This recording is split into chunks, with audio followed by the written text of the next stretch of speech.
wake up, wake up, and stay woke. Cause this is the Ball Hog Sports Talk with your boy, B Brown, ESQ, aka the Ball Hog, aka the Mouth of the South. This is the place where sports, business, and entertainment collide. And we're gonna give it to you rough, rugged, and raw. So come get you a spoonful, like some grits with butter and salt. You know how we do it in the South, y'all. Make sure you do not get caught in your feelings. Strap on your seatbelt and enjoy the ride. Come on, let's go.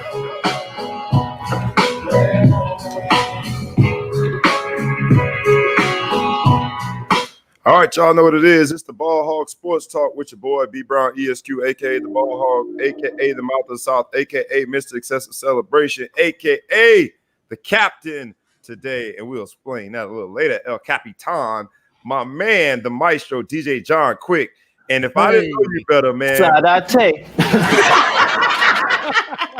You sipping from the red solo cup. So if I didn't know you better, I would think, man, I know that you don't drink. So exactly. The maestro is in the building as always, and we have the Maverick, who will never disappoint. She has not found. No, she didn't. Yes, that's her. That is definitely her soundbite. She has not found a day in her life that is a day which she will be shy. She gonna tell you exactly what is on her mind. And so with the three of us, we bring you the Ball Hog Sports Talk. How y'all doing, man? Happy Friday morning. The sun is out. Word. How y'all feeling, baby? Good. I got the new lip on today because I killed so many people. Like I'm taking a break today. The new good, man. You know, I'm breathing. I'm blessed. Let's go. Yeah, let's do it. T-shirt game on is fire as usual. Let's go. Let's make it do what it do, as they say. Look, man, y'all know last Friday when we were wrapping up, I had the fortune or misfortune or whatever. I'm all over here with this camera. Sorry, y'all. I had the fortune or misfortune, however you want to describe it, to feel the need to express myself in my Dear Coach letter that was aimed right at Coach Holtz. Coach Lou Holtz recruited me 25 years ago. And so I guess we could just update people on what's happened since then. That would be at least advisable. Because I ended the show on tears, man. I had tears, like real man tears last week. Y'all not gonna see no man tears this week. I hope not. But what that was for me, it was definitely therapeutic to get some stuff off my chest. There have been some trollers, people trolling us, which is good. That means we arrived, y'all. You ain't really in the building until you got some haters, as they say. You know, what was the song? If you ain't got no haters, you ain't popping, whatever it was. Yeah. So I tend to think we must be popping now. So to the trollers, I say thank you. One of y'all almost got me emotionally out of my normal zen. I got to do it discreetly, but I'm going to make sure I tag her and bring her on into the show today. But we appreciate you trolling because we want you to watch. We want your commentary. We want to be able to speak to what it is that you find upsetting or bothering about our show. Not that we're going to change it, but we will address it.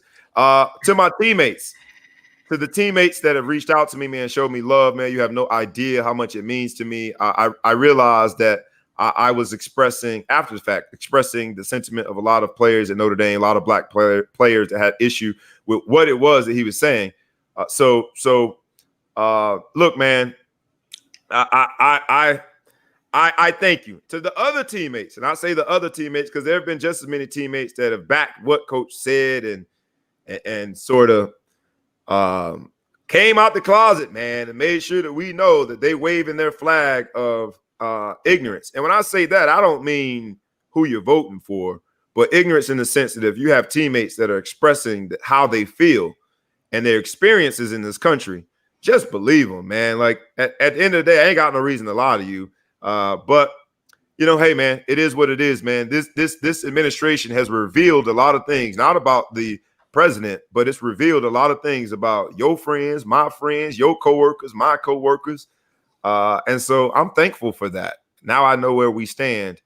And like I said last week, we're positioned ourselves where I don't need anybody. So it's good to know where people stand. And then the Coach Holtz, he did respond to some of the backlash through Fox News.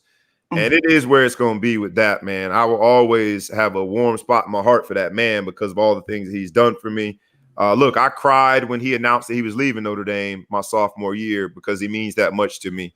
And I did that letter out of love. And that's all I can say. I did it out of love. And for, to him and his family, I hope they understand that.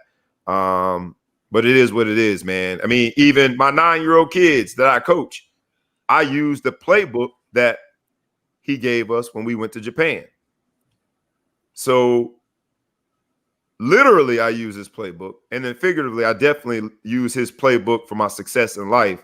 So he's always going to mean a lot to me. But if we're ever going to rid this country of some ugly truths, we all are going to have to look some people in the face and say you were wrong. And that's all that was. So I appreciate everybody for your support over the last week or so.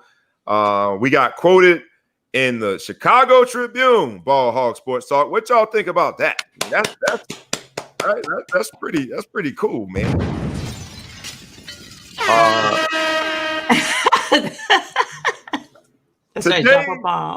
Today's edition is called Catholic versus Convicts, the Captain's Cut.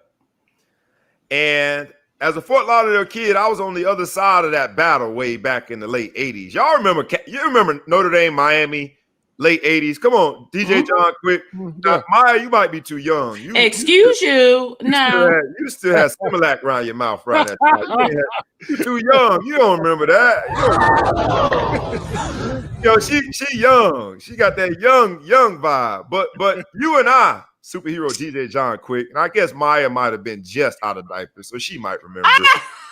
The shade. It could have. She could have been young and just a traumatic event. You know what I'm saying?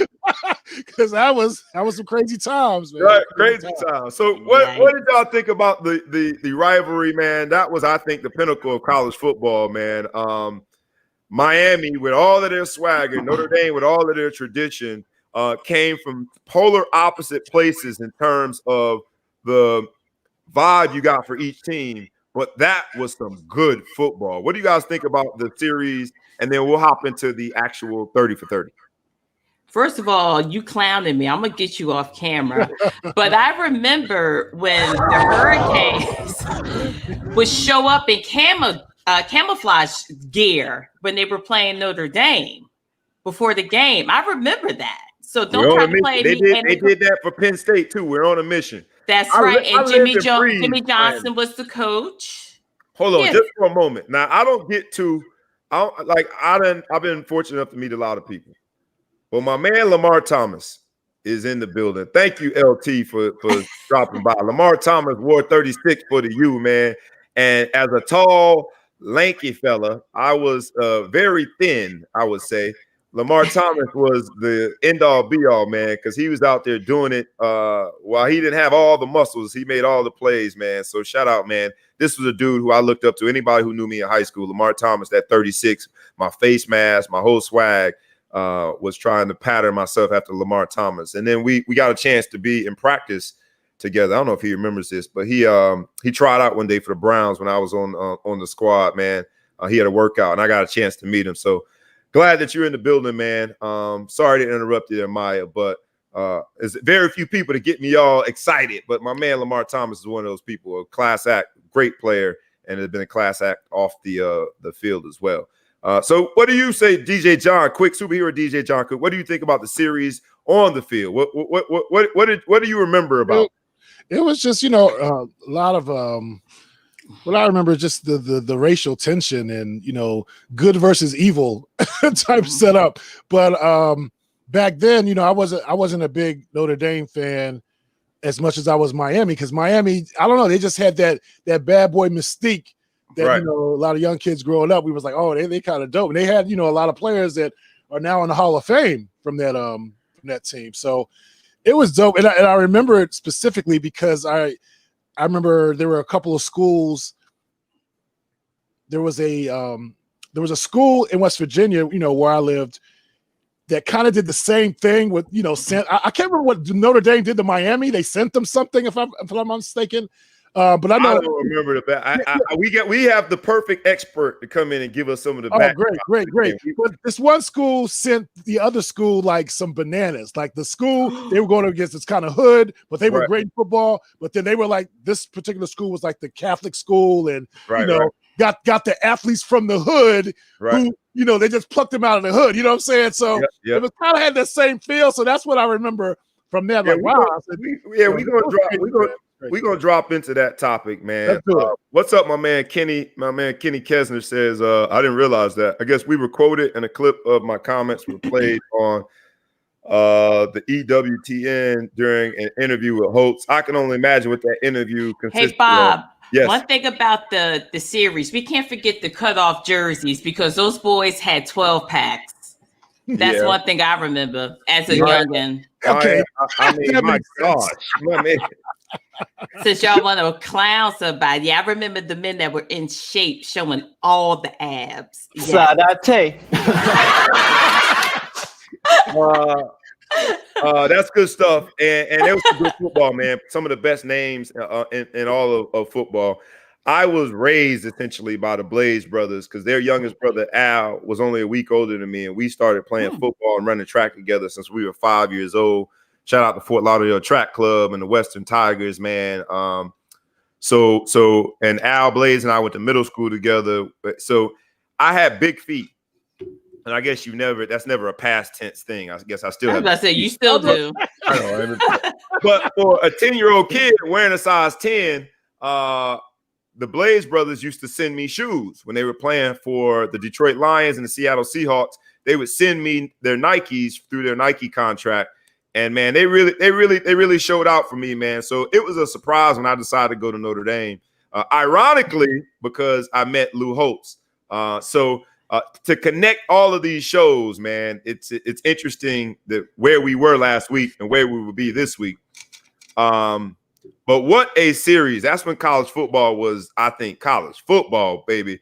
You know how, I mean, that was quite the series, man. So I do appreciate Ken letting us know that we were played on the EWTN, which I don't even know what that is, during an interview with Holt. So I'll try to get a clip of that. But keep it up, Ball Hog Sports Talk. You guys are working hard and it's paying off. So with that, with no further ado, because I said that we had a special guest, and the special guest is in the building.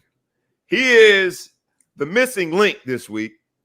And if you guys would join me in welcoming my man, Patrick Creedon, who is the director of the 30 for 30. He is the director of that 30 for 30, which was quite a hit. It was, I mean, that was the 30 for 30 for a long time. Before Michael Jordan came, I would say it was the best one. Michael Jordan, The Last Dance, definitely has gotten a lot of attention. But let me give him his formal introduction. Pat Creedon and his wife, Christine O'Malley, they're an award-winning documentary filmmaking team. That's what I'm talking about. That's what you know is real with a marriage, baby, a team. And they're based in L.A. Their films have won countless awards at film festivals around the world and have reached wide audiences in America and abroad. This tandem, this couple, O'Malley and Creedon, they produced and directed that ESPN 30 for 30 Catholics vs. Convicts, which was nominated for a Primetime Emmy Award in 2017.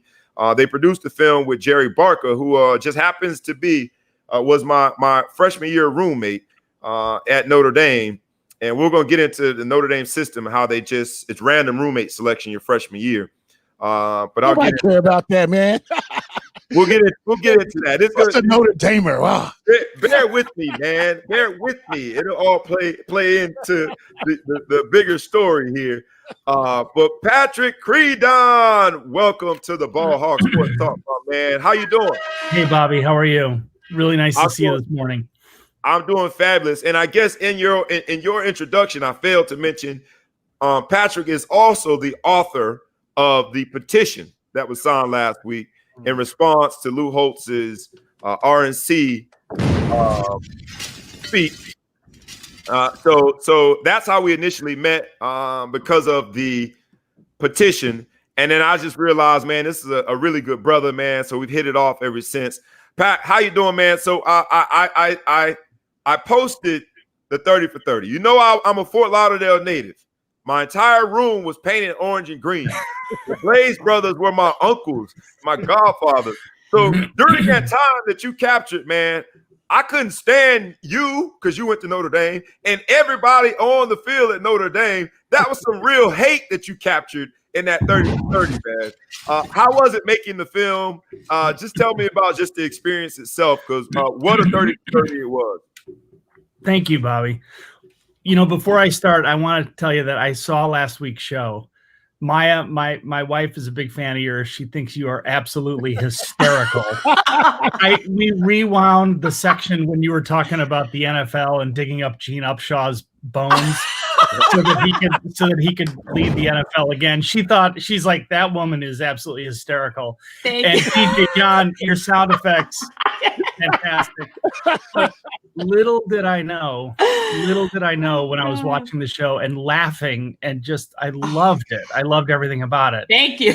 I had no idea that I would be a puddle of tears by the end of the show.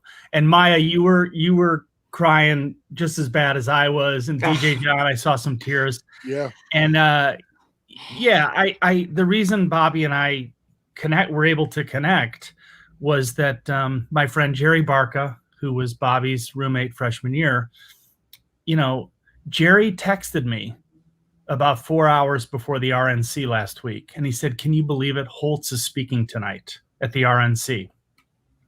I immediately started writing a letter about the fact that you know, look, Lou Holtz can vote for, and frankly, he can endorse anybody he wants. We live in a democracy, and I respect that. I don't have a problem with that. I have a problem with the fact that he is supporting a candidate who, I mean, I want to say he has a blind spot to the problem of race relations. It's not even a blind spot. He has a complete disconnection to what's happening around us. So we gave Coach Holtz the courtesy and the respect of, you know, I wrote the letter. I didn't post it until I saw what he had to say, because I thought, you know, maybe he might say something that's enlightening. It was the opposite of that. It was, you know, the thing that really got me about his speech. He talked quite a bit about Notre Dame, and, you know, like everyone has a love for the school that they went to. You know, you have a love, and you associate yourself with your alma mater, you know, and you want to sort of fight for your alma mater even. And so for him to use Notre Dame and to give off the impression that the Notre Dame community as a whole is in support of Donald Trump made me sick to my stomach. So anyways, he gave his speech. He said the thing about trust, love, and commitment, and how that's on his statue at Notre Dame, and that Donald Trump epitomizes those three things. And it's just like, that's not connected to reality. I'm sorry. Again, if you're a Republican, some of my best friends are Republicans. My brother-in-law is a Republican. I love him. I have the utmost respect for him. I'm a Democrat. It's not that we hate each other. And frankly, I think the best thing that this country could have right now is to have the Mitt Romneys and the John Kasichs and the other Republicans who are intelligent and passionate and they love their country. I wish that those people would come to the forefront and take back their party. That's all I ask for. So anyways, not to get off on a tangent, which I do sometimes, and I apologize. No worries. Go ahead, man. We enjoy hearing that we ain't crazy, because sometimes we feel like we're in an echo chamber. So nah, man, you're singing music to our ears, man. But I do appreciate you drafting the petition and getting me involved. And then you did show that by way of calling me and communicating with me that you enjoyed the show. I just think that, as I started, and we're going to make the connection and the plot twist, as I started thinking through some of the experiences I had at Notre Dame, I just wanted to bring you in as the director of the 30 for 30. I know that not everyone loved the title of it. And so, when you started with the title and you started down that path, how was it initially received, and how did you settle on going with that as the title for that 30 for 30? So just to give you the really quick background, I was a senior at Notre Dame in the fall of 1988. That was the year that game took place. Right. So on October 15th, you dated yourself there, Patrick. Don't we like to use round numbers here, man. But go ahead, man. Just for the record, don't expect any of the Ball Hog Sports Talk crew to do that. We're not giving y'all years like that. Go ahead, Patrick. Go ahead. Nothing wrong with being seasoned. Right, yeah, I was a 7-year-old senior in college, so very young for my class. But basically, on October 15th of 1988. There was a showdown for the ages. I don't know how else to say it. Notre Dame, even people who hate Notre Dame and hate Notre Dame football, I think you have to admit that Notre Dame is a football team for the ages, if you will. Miami was the football team of the 80s. So this was very much old school versus new school. And Notre Dame had some dark years under Coach Faust. Coach Faust is a wonderful man. It wasn't that he was a bad person. We just weren't a very good football team at the time. So anyways, this showdown happened our senior year, and it was epic. I mean, it was the game of the decade, right. Frankly. And Jimmy Johnson and his teammates, or his players, I should say, were the greatest team in college football at that time. They were bad to the bone. Yeah, they were. Yeah. So now cut to 2015, many years later, and my wife and I make films, and we have a very good reputation in our industry. And my father died. He died in May of 2015. 10 weeks to the day, exactly 10 weeks to the day after my dad died, we got an email from 30 for 30. Wow. And they said, "Hey, we're thinking about doing a Notre Dame 30 for 30. We want to know if you're interested in doing it." And they knew that I went to Notre Dame, but they didn't know when I graduated. They didn't know any of the details. So I get on the phone with them, and they're like, "What do you know about Catholics versus convicts?" I'm like, everything. I know. I lived it. Right. I lived it. I mean, here's the crazy thing is that my roommate and my best friend, he was the guy who printed those shirts. My next door neighbor in Dillon Hall was Tony Rice, our quarterback. So, I mean, it was weird. Yeah, it was a weird thing. I think my dad had something to do with it, maybe. Amen, brother. Amen. Tony Rice was a bad boy, too. Throw that in there. He was absolutely good. And so anyways, so that's how that came to be. And as far as the title goes, the funny thing about it is, you guys will get a kick out of this. When we went to Notre Dame to explain to them what we were going to do, they said, "This sounds terrific. The only thing we ask you is please do not call the movie Catholics versus Convicts." I mean, that title is just, it's still. I love that I got a DJ John sound effect. That totally makes my day. You earned it, man. You earned it. I'm enjoying it. I feel like I'm literally watching ESPN right now. Right. Yeah. So Notre Dame said, "Listen, this sounds like a great story.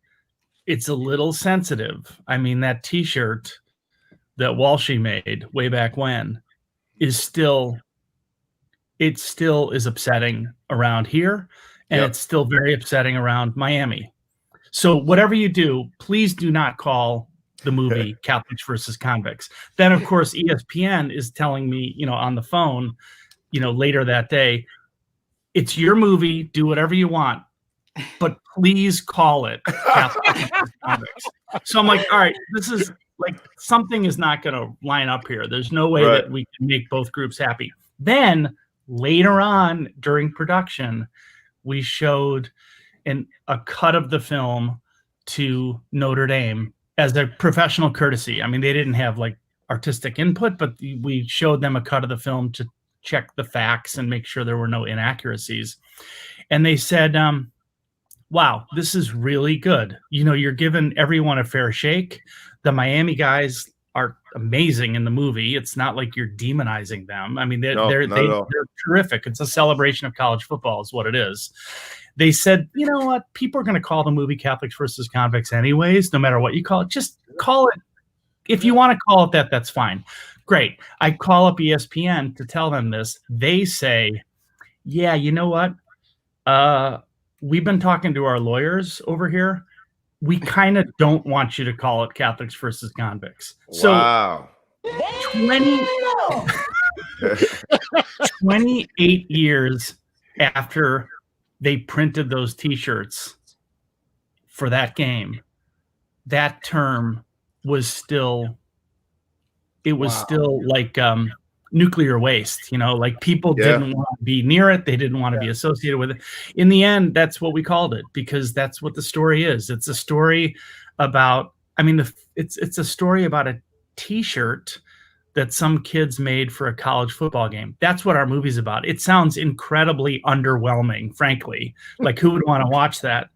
But the story is fascinating. It's about a story. It's a story about America in the 80s. Really is what it is. Yes. And my favorite thing about it, no disrespect to the Miami fans, I love that movie because every time I watch it, Notre Dame wins a national championship. Hey, they beat.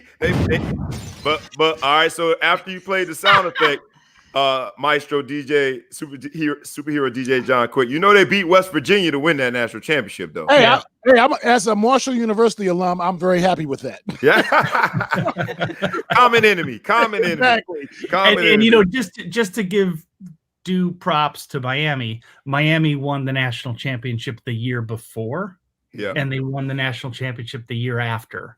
So if Notre Dame didn't win that game on October 15th of 1988, Miami would have had a three-peat. That's never happened in college football. It hasn't happened. It's never happened. Yeah. So in a way, again, for people who love college football, and I count myself as one of those people, you could argue that this is one of the greatest games in college football history. Even Steve Walsh, the quarterback of Miami, he says in the film, it was a great game. I mean, it's why you play the game. It's you're playing. There were 57, count it, 57 athletes on the field that day who got NFL contracts. Crazy. Wow. That is Yeah. It was fun. We had a great time. We had a great time making that movie. It was really terrific. All right. So go ahead. I just want to say, man, like, I'm a big fan of all the 30 for 30. And, you know, even though it hurts me to say, because I love Rand University, the Randy Moss thing, just, you know, because of personal, you know, situation with, you know, him and going to Marshall and everything. But that 30 for 30 that you guys did is definitely, for me, my favorite. Like, I can thank you, DJ John. Amazing. So you're going to get another sound effect for that. Well, Patrick, before we let you go, first of all, because we got Lamar Thomas on here, he said it was not a fumble. When you reviewed the tape, was it a fumble, Patrick? Was it a fumble? And remember, we're recording this. Was it a fumble? We're talking about the Cleveland Gary play. Cleveland Gary, absolutely. I honestly, I'm just being honest. I feel the same way that Brent Musburg feels. He was the announcer of the game that day. I always thought that George Streeter made contact with the ball. The Notre Dame defender made contact with the ball, and that the ball was loose, and that Cleveland Gary pushed the ball into the end zone. He didn't have control over it. He pushed it into the end zone. That was how the ruling was on the field. But obviously that call could have gone either way. The thing that people had forgotten is that 10 minutes later in the game, Miami was awarded a touchdown on a play where the Miami wide receiver he landed on the ball in the end zone, and he did not come up with the ball. He didn't. When he rolled over, the ball was 6 feet away from him. And I mean, I was gonna say there's a great moment in the film where Todd Light, the great defensive back and safety from Notre Dame, he was defending that wide receiver on the play. And he says, it's really great because Todd is such a classy guy. He's smart and he's intelligent and he's just a great guy. And he said, he looks at the footage and he says, well, he didn't come up with the ball, but they called it a touchdown. So it's a touchdown. That's it. Right? He's not complaining. He's just like, I mean, that's what it is. So, both calls, if you think about it, also celebrate that moment in time because that's before you have instant replay. Yeah. So a mistake that the referee makes on the field is just that. It's a mistake that he makes on the field. To this day, I'm a little bit torn about instant replay. And when there's an awful call, I'm glad that it's there. But when there's one of those really close calls, right, in some ways, the instant replay slows the game down so much that I think that's a negative. But it is what it is. I know that you have another project, the Hesburgh documentary, which was also wonderful. In this day and time, I think Notre Dame, after the George Floyd incident, tweeted out a picture of Father Hesburgh during the civil rights movement with Martin Luther King and took some backlash about it. Say, hey, we got to stop recycling that picture. And I tend to agree that we've got to be a part of the struggle today. But having said that, we should not shy away from Father Hesburgh being so instrumental in the civil rights movement. Tell us about that project quickly, and then let us know if you have any other projects that we can support before we let you go. And shout out to Patrick, man, because this is he's in LA, y'all. So it's early. Wow. Yeah. My dog. My dog. Hey there. He has company. Right. My dog Archie is sound asleep. He's like, Dad, why are we awake right now? What is going on? And what's with all those sound effects? You can wake the dog up. I don't want him to feel alone. Right. So here is I'll just show you a picture of Father Hesburgh. Right. This is the film that we made last year. In a nutshell, Father Hesburgh was the president of the University of Notre Dame for 35 years. He died in 2015. And if you go to Notre Dame, and Bobby can attest to this, Father Hesburgh is, he's like a Mount Rushmore sort of figure. Absolutely. They call him the second founding of Notre Dame, if you will. And listen, I know that people have skepticism about the Catholic religion. I know that people have skepticism about even Catholic priests. Sadly, my cousin is a Catholic priest, and he's a wonderful man. But there's been all sorts of problems in the priesthood over the years, which we're all aware of. We don't have to get into that right now. But the point is that Father Hesburgh is a hero, and he was the chairman of the Civil Rights Commission, the U.S. Civil Rights Commission, which was founded in 1957. He was one of the original 6 members of that commission. He was chosen by President Eisenhower. And he was asked to lead that commission and to try to examine the problems around civil rights and figure out what some solutions looked like. So the work that they did literally laid the groundwork, poured the cement, did up the form boards, so to speak, laid the foundation for what became the Civil Rights Act of 1964. In some ways, Father Hesburgh was he's almost like kind of the Thomas Jefferson of the Civil Rights Act. I mean, the work that he did and the writing that he did basically became that law, which was signed into law in 1964. Yeah. And the movie I had a wonderful time making it. We made it in part because we had spent so much time on campus at Notre Dame, and that was the year that Father Ted passed away, that it just seemed like an interesting story to do. I mean, we make movies about lots of topics, but it turns out, we made 2 movies about Notre Dame right in a row there. But the bottom line is Father Ted said something in the film. There was like the old footage of him in an archive. And he said, what's going on in the Black communities in America right now, this was like in the 60s, is he said that we're holding Black people underwater and then we're asking why can't they swim? Wow, powerful. You know, we're not giving them equal opportunity, and we have to rethink our entire society and figure out how to create equal opportunities, because that's what's guaranteed in our Constitution. Wow. Everyone is equal. That's what we aspire to in our Constitution. Clearly, we're not there yet. But the movie it's incredible. It's incredible to see what one person can do when they're called upon to do the right thing. And so again, now going back to Donald Trump real quickly, I will just say that go back as many times as you like. Go ahead. I'll just say that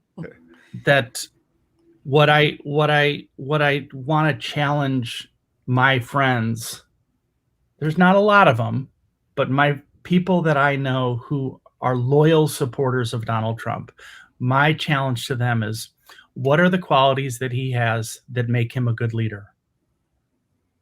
Fair. Show me a list. What are the things about him that make him a good leader? When I look at Father Hesburgh, that's a leader. That's somebody who reaches across the aisle. He was an independent. He wasn't actually, technically, I think he was actually a Democrat. People thought he was a Republican because he was a priest. He wasn't. I take it back. I'm sorry. He was an independent, and so he didn't really have any party affiliation. He just knew the difference between right and wrong is what he did. So, as I hear you cite that Father Hesburgh statement, powerful, and then I fast forward to 2020, it's the equivalent of, and dare I use the analogy of, George Floyd, an officer having his knee on his neck, and then people wondering why we say I can't breathe. Exactly. And I just first, I would love to, if you could, tell people how they can see the Father Hesburgh documentary, and then second, please just before we let you go, I know I said that before, but before we let you go, are there any other projects you're working on currently? Yeah, Hesburgh is on Amazon Prime. It's really easy to find. Got it. Okay. It was a New York Times critics pick. It was chosen by Entertainment Weekly as one of the best documentaries of the year. Came out. Go watch it, y'all. Go watch it, y'all. Go watch it. Yeah, it's a good story. I'm really proud of that. We are currently doing a film about. It's another sports movie.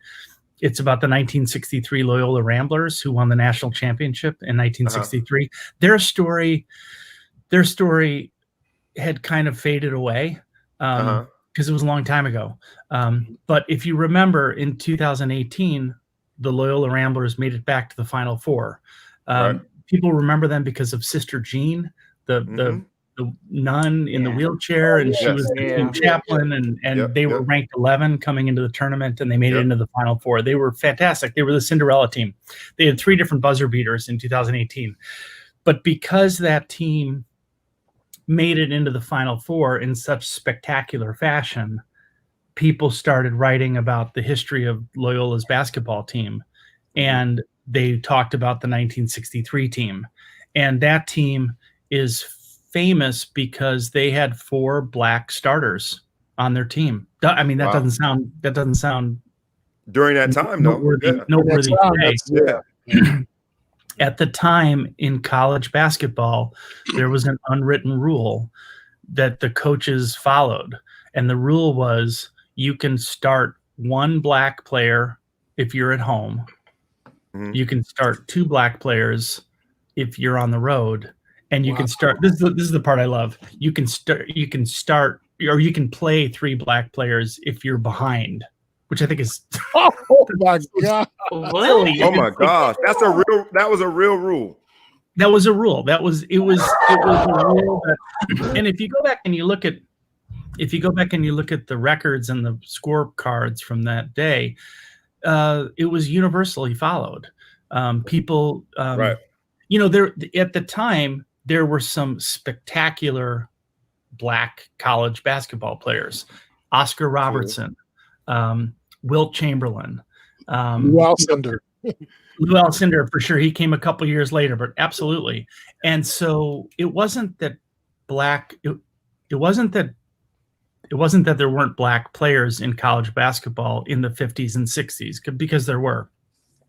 But sadly, there was an entire generation of young black basketball players that if you're not Oscar Robertson or if you're not Lou Alcindor, you're not getting a scholarship to go play college basketball. You're not good enough. And that's really what the story is about. It looks at how it is that this coach, who was in jeopardy of losing his job because they weren't winning enough, he said, screw it. I'm going to play the best players I can play. And he ended up putting 4 black players in the starting lineup. And we talk about that year and what they were up against during that year. It's terrific. I mean, it's a great story. And, it's funny because, Bobby, you asked me this yesterday when we were talking about, like, what is it that we're doing, or how do people get involved in this effort, this struggle? Right. As an ally. I mean, as each project that you're describing, as an ally. So yes, I would love to. Yeah, if you could share your answer. This is maybe, I don't know, maybe this is uncomfortable to talk about, or maybe this is going to make. This is the place for uncomfortable. This is but uncomfortable is our pillow. Yes. But we looked at this. We looked at the story from day one and said, look, I'm a white filmmaker. I'm never going to be anything other than a white filmmaker. This is a story about race and sports. So there's no question that I'm going to have some blind spots. I can't relate to what it's like to be a black athlete or to be a black student athlete. So what we did was we kind of went out of our comfort zone, if you will. And we hired a woman to be the director, a black woman to be the director of photography. We hired 2 black animators. And again, the reason that this is uncomfortable for me is to talk about this is that I'm sure that I'm sure that there are cynics who would look at this and say, well, you're only hiring them because they're black. It's like, yeah. We are. Right. And don't apologize for it. Right. And I don't know. There are things that are uncomfortable about the current situation of race in our country. I'll tell you what makes me uncomfortable, but it is what it is when people are like, well, you're just a white guy with privilege. The reason that makes me uncomfortable is I always thought of myself as a black man. No, that was a joke. The reason that makes me uncomfortable is that when somebody points your finger at you and says, well, you're just privileged. It sort of undermines the hard work that it took to get to where you're at. And that's okay. Absolutely. It's fine. It's okay. I can deal with that. But the only way I think that we're going to get to a place of racial sort of what's the harmony, word? Acceptance, harmony. At least some sort harmony. of harmony. Thank you. The only way we're going to get to racial harmony is there has to be economic components to that, and the way that there's economic components to that is if we're creating opportunities for people where there haven't been other opportunities. So, anyways, long story short, we hired 1, 2, 3, 4, 5. There's 5 new members of our team on this film who I have never worked with before. And listen, Bobby, as an athlete, making a movie is kind of a team sport. You have your crew. there's 8 or Right. 10 of you, and you've worked together a bunch of times, and Yep. you get pretty good. You know what people can do. It is difficult to hire different team members because you're bringing in someone new. You don't know what, you're not quite sure what they can do. You got to step out of your comfort zone. Absolutely. You got to step out of your comfort zone. But in doing so, I've met these other talented filmmakers, and these are people that I will work with again in the future. It's a little tricky because I have really good friends who we did not hire for this film. Because you had to answer. You had to respond to that text. Like, what you mean? I'm not getting this particular opportunity. We did. I thought we were boys. Right. I thought. Yeah. And so, look, there's a lot of work to go around, and the talent always has to rise to the top, and it always will. Absolutely. But I don't, especially in the film business. I mean, in many of the industries in the country, but in the film business, there is a very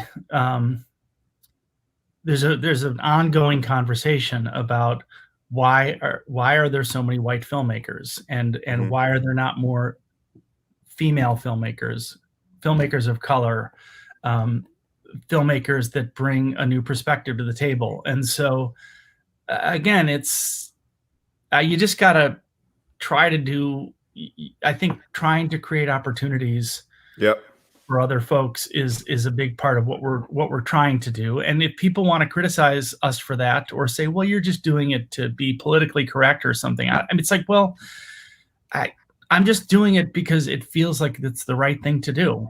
Right. Sometimes it's that simple. It really is. Yeah. It really is. Well, we concur here at the Ball Hawk Sports Talk, and whatever they might say, you always have a place here. Welcome you back. Please, everyone, go to Amazon Prime and make sure that you check out Hesburgh is the name of that documentary he described about Father Hesburgh. What's the title of the current project? Are you at liberty to share, or are you still working it out? You know what? Title. We call it the Loyola Project for now, but it'll be. Got it. We might call it the Final Four, but we haven't figured out a title yet. But that's going to be something that'll be ready next year for the Final Four, which, according to several of the people that we're working with, the NCAA is going to do everything possible to make sure that tournament happens in March, which they do, but they can't afford to go 2 years without it. I'll say this, man, we celebrate you, brother. Keep on working. Hopefully coming up with the title will be less eventful than it was for Catholic vs. Convicts, but I appreciate you capturing a moment in college football time through that 30 for 30. It was well done. I will go watch Hesburgh again because Jerry Barker, my old roommate, had some involvement there. I was supportive of that project too, man. But Pat Creed and ladies and gentlemen, thank you, and thank you, guys. My brother. I'm gonna sit in the green room and watch the rest of the show because I know Maya's gonna make me laugh some more. Like absolutely. And I didn't get to see any of that this week because I was yapping the whole time. Thank you very much, guys. Thank you. Really nice Thank you. Have a great day. Bye-bye. You too. Look, guys, how awesome was that, man? And we're going to hop right in. Look, I told him I was only going to take a few minutes of his time, and I took a lot more than just a few minutes of his time, but I thought it was worth taking up that time because that brother, man, and that show, I think was, it is what it is. It's one of those things where it was a time, man, in college football. It really was a time in college football, and I think he captured it well. He did. And please support his other projects. But I think it gives us the perfect opportunity to pivot in the sense that Catholic versus Convicts, while it captured Notre Dame versus Miami, and some people when I posted it said, hey, it had racial undertones. And I know Patrick struggled with it because of those racial undertones. Mm-hmm. I dare say that there was Catholics versus Convicts happening right on Notre Dame's campus. Mm-hmm. It wasn't just Notre Dame versus Miami. And just so, no one pigeonholes us as, just a a group of three that just wants to complain. I love Notre Dame. I love meeting people like Patrick Creedon, because we had some great individuals to go through that university, white, black, and everything in between. But there was a version of Catholics versus Convicts happening right on campus. I argue that it continues to happen, even off campus. For example, I was in rural Pennsylvania this past weekend watching my son's AAU basketball tournament, and there was a white man wearing a Notre Dame shirt. And this is not the first time it happened, but most recent. I say to the individual, "Go Irish." He looks at me, and for those of you who go to Notre Dame, you understand that's a universal greeting for Notre Dame folk. He looks at me as though I'm speaking a different language, as though I have 8 heads, because how could this brother, black man with, I had on cutoffs and the tattoos were showing, how could this dude know anything about Notre Dame? Not knowing that I had more of a vested interest in Notre Dame than he did, more than likely. Even if he graduated, I graduated twice. Even if he's a big fan, I wasn't just a fan. I was out there risking life and limb to play and entertain you. And so it feels as though there's an ongoing Catholic versus Convicts, in the sense that he's looking at me as though there's no way. When you hear "Go Irish," that Irish Catholic thing that's protected as lily white as possible, it goes on to this day. I'll go even further. Not only is there a Catholic versus Convict going on campus, because right after we were done entertaining you for an hour or so on a Saturday afternoon, scoring touchdowns and sacking the quarterback, well, the sun tends to go down at the end of the game. And I'll just make it personal, number 88 that just caught a few passes, when the sun is down, I'm walking through the quad, I'm still wearing something that says Notre Dame. Very often, a white young lady would see me walking through the quad and immediately go to the other side. That is Catholics versus Convicts. I would argue that it's not happening just at Notre Dame. You look at Ole Miss and the players walking out and speaking up on behalf of social justice. Black players at PWIs, the same concept of Catholic versus Convict happens on a daily basis on every campus, every program, and every conference. And if you think it's not happening, you out of your freaking mind. So that's the plot twist, that Catholics versus Convicts, while it was celebrated and it's a moment in college football, the racial undertones that people are very, I think, smart to point out, don't just stop with that era, because it was easy to do it with such different programs. Miami was about that swagger, unapologetic. We on a mission, camouflage. They was brothers from Carroll City, Fort Lauderdale, and they was unapologetic about it.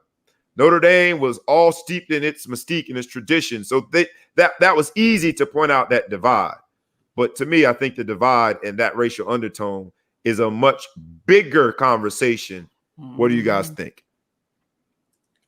You go ahead, John. I didn't go to Notre Dame, so I can't relate, bro. Oh, wow. Well, even at WVU, at Marshall, even at Marshall, it happens. But it's weird. I never experienced that in terms of what you're talking about. Like, maybe it's because West Virginia is kind of like its own little world. But like, if you see somebody from Marshall University's shirt on and you say what's up, they don't. It's like, yo, what's up? No. Go Herd. But maybe because we were kind of the stepchild to West Virginia University, so we kind of stuck together more. I don't know, but yeah, I didn't experience that particular type of that. That's some more evil. No, I get where Bobby is talking about, because I was at St. Mary's across the street, and we were like, as my aunt would say, a couple of flies in the buttermilk, and a lot of people would be like, "Oh, do you play a sport? The sport I play is your daddy. I'm here because I'm just as smart as you." Okay. And you have a lot of that. And the funny thing about it is, like, when Notre Dame comes to the New York area and they have like the Pinstripe Bowl up at, at Yankee Stadium in the Bronx, and you're just like, you see all these white people with Notre Dame shirts on. And like Bobby said, you say "Go Irish," and they're like, "Oh, I didn't go there." I'm like, really? Okay, but you looking at me with 3 heads because I'm wearing a Notre Dame t-shirt like I just stole it off somebody. Right. I totally get where Bobby is coming from with that, for sure. And we got people in the audience that are giving their own account. right, is that, my man Michael Keene is on the screen. We went to high school together, and then he went and played college soccer, right? Coastal Carolina. It doesn't matter where you played, right? It's that whole concept of how could you go here but for a sport, right? But for a sport. That Catholic versus Convicts, ironically, features two guys, Tony Rice and Chris Zorich, who were dealing with their own issues on campus because of the Prop 48 rule. People looked down on them and said that how can Coach Holtz bring in these Prop 48 players? And so the idea of Catholic versus Convicts, the racial undertone that people have been, I think, again, wise to point out, it's not just Notre Dame versus Miami. Let's be honest. You don't think it happens at Alabama? You don't think it happens at any school in the SEC? Ole Miss talked about it. We're good enough to entertain you, but we're not good enough to really be embraced by you, right? It's like we're on an island. As an athlete at a PWI, you're on an island. Now, that doesn't mean you shouldn't go and embrace it, because I just had a conversation with who is arguably the number one defensive end recruit in the country. I'm at his house having beverages with his father, and I say, hey, man, is he considering Notre Dame? Not even, man, because Mama Bear, that's how he refers to his wife, Mama Bear just don't like the race issues at Notre Dame. And I know Notre Dame has been looked at as like this white, the whitest of white places. But there are brothers from Fort Lauderdale. There are brothers from Tupelo, Mississippi. There are brothers from, Los Angeles, DC. You name it. Brothers are coming from all over the country to go there.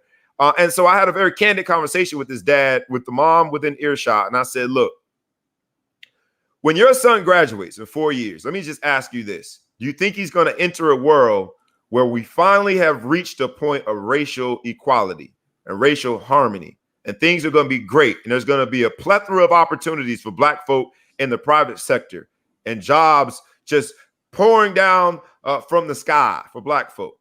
And when he walks into a room as the only Black man, no one's going to see him as this kid is about 6'5", 6'6", 300 pounds as a threat. You think he's finally going to be able to get pulled over in a routine traffic stop and not have the 10 and 2 playing in his head? And he looked at me as like, absolutely not. And I said, that's why my decision to go to Notre Dame made sense for me, because it prepared me for the world that I was entering. I'm still proud of my school, despite all its blemishes, despite all the warts that we wear. I'm proud of my school. And the same thing should be true, and I think has to be true about our country. And if you think about the NFL protests initially and Kaepernick kneeling, that's all that was, is saying that we are an amazing country, but we still have a lot of work to do. And so going to the Notre Dame and thriving and doing well in that environment prepared me for a world that still does not fully embrace my Black skin, and that still does not give me the opportunities that my white brethren who played with me had. And so as I look at some of my teammates, man, after my last post with the Dear Coach letter, and I see some of the ignorance, it's just amazing to hear someone on the other side, a real ally like Patrick, say he expanded his team to include people that did not look like him, and did so purposely, and has included them in other projects, because you're forced into that environment when it comes to a locker room.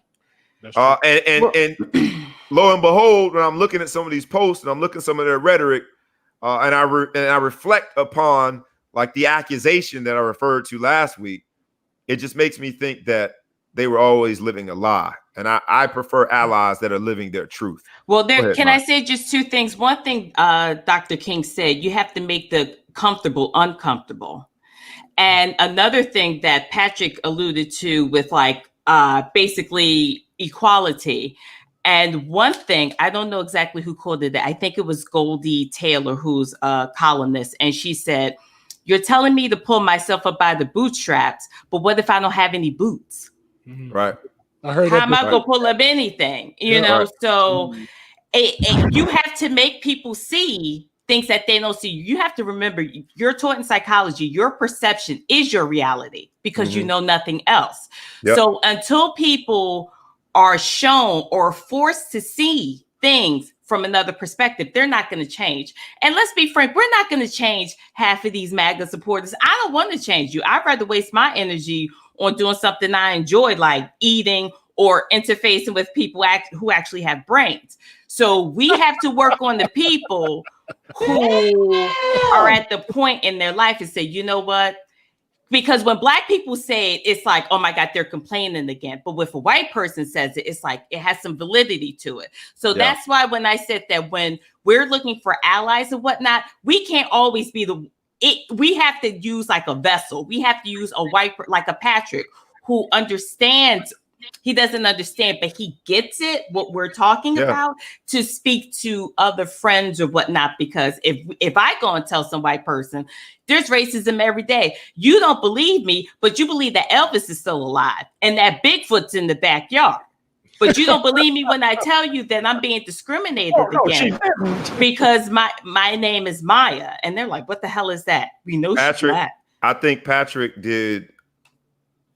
First of all, his project was amazing, but his statement saying, I could never really understand the experience, that statement alone, acknowledging that, it's called empathy, man. And that's the part where my issue and my hurt with my coach last week was because, you know, he stood on a stage or sat in his home and virtually endorsed someone that I think is incapable of empathy. And in 45. But I'll say this, man, because we're getting a little long, so we're gonna come around the corner, man, and bring it home in the final stretch.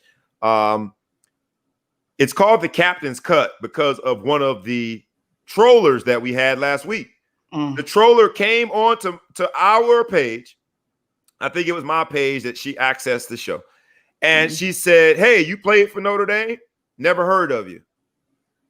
And if you ever want to get an athlete riled up, you mess with their ego. Say, I never heard of you, right? So I knew what it was, and I fired back, hey, you know, being just sarcastic. No, I didn't play for Notre Dame, but don't out me.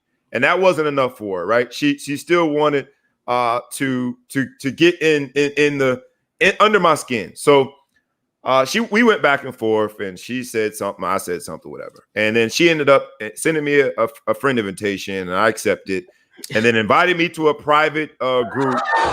In that private group, what she didn't realize is you can see the chats from the private group once you have been invited. I go in the private group, and 3 minutes before she posted on my page, in the private group, it says, hey, y'all, Bobby Brown is talking ish about Lou Holtz, and she said a player's name, the teammate that she thought I was talking about when I talked about the racist account using the N-word last week. She said Coach Holtz and this particular player, and then she said this, let's go get him.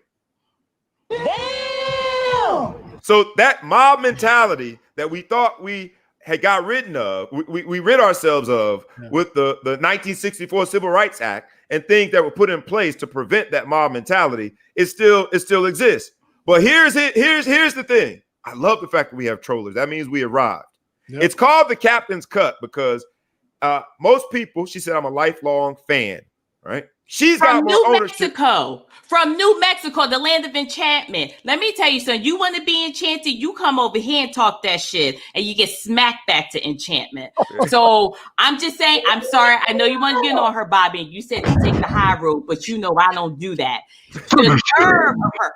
A hit dog will holler. So she knows that trash ass player teammate of yours ain't shit. She knows there's multiple players that ain't shit. Okay, so like I said, I'm gonna call her first name is Megan. I don't know her last name because she ain't important, but Megan from New Mexico. Hi, dear. She trolled your page as a man because she knew you wouldn't bite back. But that bitch, I'm calling her bitch, knows damn well she come over here, she gonna do some shit she don't want. And that's all. Sorry, Bobby. No worries. But it gives us the perfect opportunity. We'll go out like this, man, because there's a lot of topics we didn't get to.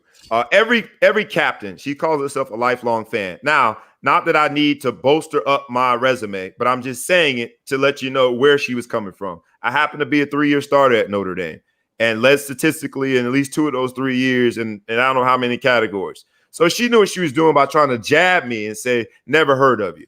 Well, it gives me the opportunity to tell this story because she would have heard of me had I been given the opportunity, which I think my teammates elected me for, and that was to be a captain of the team in 2000.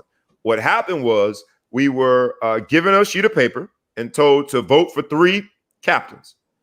Our entire team voted. Entire team. Oh, my man. Oh, hold on. I'm gonna finish telling the story, but Penny Blaze in the building. Y'all gotta excuse me, man. That's my big bro. Hold on, man. My man Penny in the building. Penny Blaze in the building, man. Hey, brother.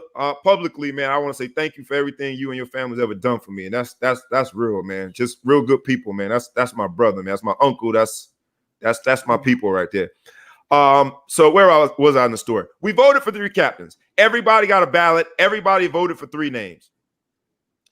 The coach at that time, now I'll say his name because I called out Coach Holtz, and I love my Coach Holtz, so I don't feel the same way about this coach as much, I'll say. Coach Bob Davie decides that we're going to, out of the blue, he says, well, this year, after we've already voted, we're only going to have 1 captain. Now, it left a lot of speculation because we thought the people that were elected, he gives us the number, he never gives us the names, smart, but we think the 3 people that are elected, we think that they're all black. So then it leads to speculation. Like, does he not want 3 black captains? It then leads to a team meeting where the seniors call him out and say, Coach, like, how are you going to make that decision? He then defends it and says something like, I got a statistician involved and based on the numbers. And it was my very first taste. Check this out, y'all. My very first taste of voter suppression. So Megan, you didn't hear of me. Because the concept that underlies those undertones of Catholics versus convicts, I lived it. It was before we had Twitter when I could just tweet something out and call a coach. A lot of black players on a lot of white campuses are dealing with it. And I know my man Xavier Donaldson, who I love and respect, says that's a reason not to go to the PWIs. But I just say that the HBCUs can't field all of these players. And so what it takes is our communities, people like myself that have gone through it, to embolden these players to get on campus and be the baddest mofo you can be. Simple and plain. I'm not going to stop shining, Megan Fitzpatrick. I'll call her last name. I didn't remember it, but thank you, Fitzpatrick. Or was it Fitzgerald? Whatever it was. It was Fitz something. It was very Catholic. Irish Catholic. I will say this. It's the captain's cut because I own the fact that while Bob Davie didn't see me sufficient to be a captain, my teammates, I believe, did and voted for me. And so I'll always take that to my grave. And that's what football is about. But that's the reality a lot of these players are facing, man. In bringing it home, man, let's make sure that we acknowledge and recognize John Thompson, because I thought that a PWI, Georgetown, the Hoyas, because of their basketball team, I thought that PWI was a historically black college and university because I had never seen that many brothers on the court at once. They wore the black socks. They wore the gray Nikes. I mean, John Thompson, man, was like, hey, he was a bad man. Did they wear the black socks though? I can't remember. Yeah, Michigan started the black socks, the entire team. But yeah, some of their players, they were just a great team, man. Yeah, and I'll say this, man, before we go, John Thompson decided not to treat Allen Iverson like a convict, and instead treated him like a student athlete. And look how that played out. And graduated 97% of his players. He was graduating everybody, man, and that didn't go to the NBA. Shout out to John Thompson, man. We lost one of the titans when it comes to black leaders and mentors and developers of men. So it is what it is in the sense that we all got to go, man. But we'll miss you, Coach Thompson. Hopefully you up there coaching Kobe right now. They got a game going on, and John Thompson's in the center of it, man. We know Tyler Perry, I want to say that B word, has joined the billionaire club. And I'm sure Patrick Creedon, our former guest, will attest, man. That's hard to do, going from homeless and coming up with y'all remember the Madeir tapes, and the production was horrible, but you could take fried chicken wrapped in aluminum foil into the theater. That's what Hey, man. Hey, look, Now man. he got billions. He got billions. So that has been just the inspiration we need as the Ball Hog Sports Club, Sports Talk, because we want to be in that billionaire club too. I do see a few questions about Steve Nash. We wanted to talk about Steve Nash in the sense that Brooklyn has officially been gentrified, y'all. I mean, after you clean something up and get it all pretty, and here they come, boy, it's been gentrified. Steve Nash, with absolutely no coaching experience, has been crowned the coach of the Brooklyn Nets with all that straight talent. eyes. You see, he cockeyed. How the hell he gonna that? Maybe that's why he was such a good point guard, because he see the stands, the everything. Oh, crooked ass eyes. Yep. I know my man John Quick. I know my man John Quick's got to get out of here. So just parting shots. What do you think about that hire? I asked if it was a good hire or no. I think we got 50-50. He's got a lot of experience on the court, basketball experience. I think at least one of those MVPs was a gift. I didn't think he should have won the MVP. Do you think he deserves to be a coach? And we can do a simple yes or no. Mark Jackson got passed over. A lot of people got passed over. Mark Jackson comes to mind immediately. What do you guys think? I wouldn't say he deserves it, but you know, that particular industry, especially, it's about relationships. Yep. And apparently he had a strong relationship with two of their star players. I know he used to do consulting for Golden State when KD was there, so I think that's how they perform. In terms of just that connection. And KD pretty much is running the franchise right now. They can say what they want, but he has to sign off on everything. So. But why? But then it's like, and maybe so. But then that just means even for our star players, when are we gonna start looking at our black leaders and trying to give them a chance, man? Because having operated for 10 years in the agent business, the toughest thing that I could ever do is to get a black player to sign on the dotted line when I'm going toe to toe with a white man, because we always look at white as right? And so that's why I love when Patrick Creedon said, he looked at some of the black photography people and directors that as I need to give them an opportunity. But I think that whatever, man, I just wish that whether it was KD or Kyrie's decision, I just wish that at some point as brothers, we start looking to our own leaders as real leaders and saying, we need to give them a chance, man. Plenty of talent available too. It's sad. So plenty of talent. Maya, I won't make you weigh in on this. I know you have no interest.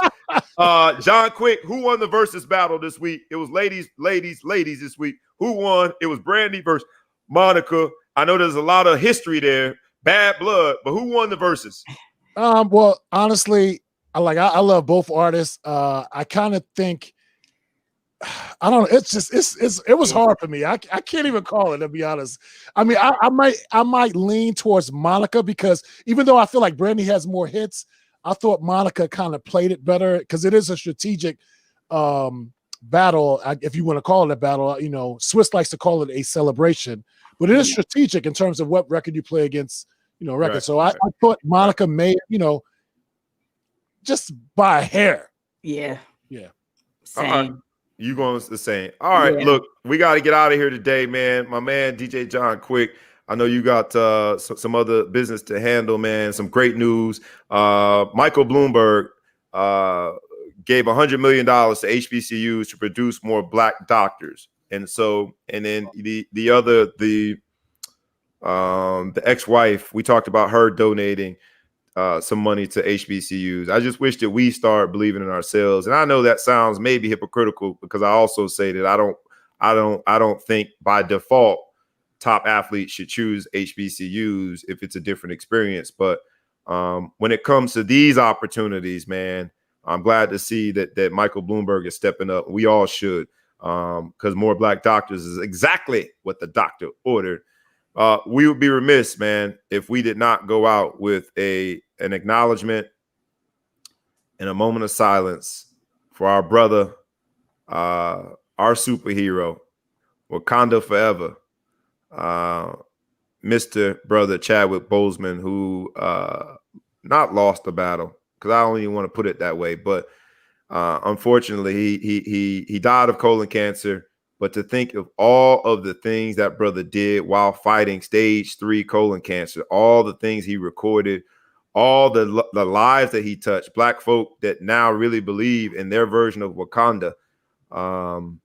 It's a departure from the previous topic where we saying we need to believe in ourselves more. Chadwick Boseman gave us every reason to believe that Black is king, as the sister Beyonce has said. I don't know if you guys, I know you have a personal relationship with him, John, and I felt like this would be the perfect way to end the show. It kind of this one really hit different because I have met him and he actually did a drop for me that I use. If you've heard me play before, that I use when I mixing live or whether I'm on the radio or at a club or somewhere, whatever. But what happened was AJ Calloway, a good friend of mine, was on the set interviewing him, and so he asked him to do it, and Chadwick was able to do it. And then I would say maybe the week of the release of Black Panther, right before they released it, he was at a town hall meeting at Sirius XM. So where I was sitting, you have to walk by me to get to the glass room where they were actually doing the live town hall. Right. So as he walked by, I stopped him. I said, "Hey, man, I don't know if you remember, but I just want to thank you. You did a drop for me." And he was like, "What?" I said, "Yeah, AJ Calloway had you do it for me." He said he was like superhero. And as I started to say it, he finished my sentence. He was like, "Superhero DJ John Quick." He goes, "Man, it took me like 4 or 5 times to get it, but I got it, brother." And I just thanked him.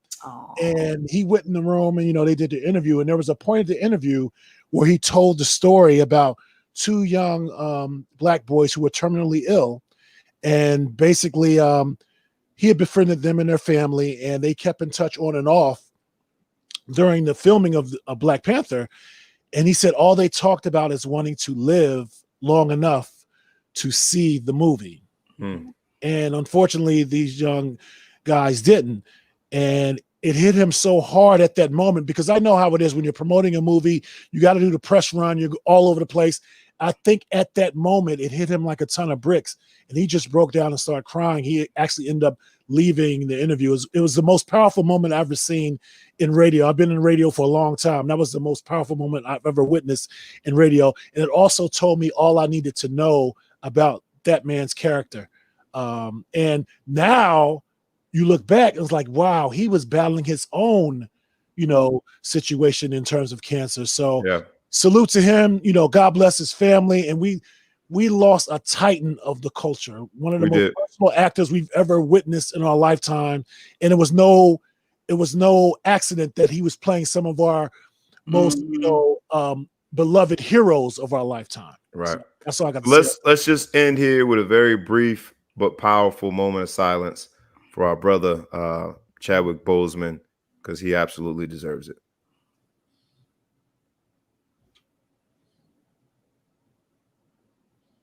Absolutely, brother. Wakanda forever. I see you, DJ John Quick, the maestro. Right over left, always. Yeah. Right over left, always. The Maverick, Miss Majestic, Maya.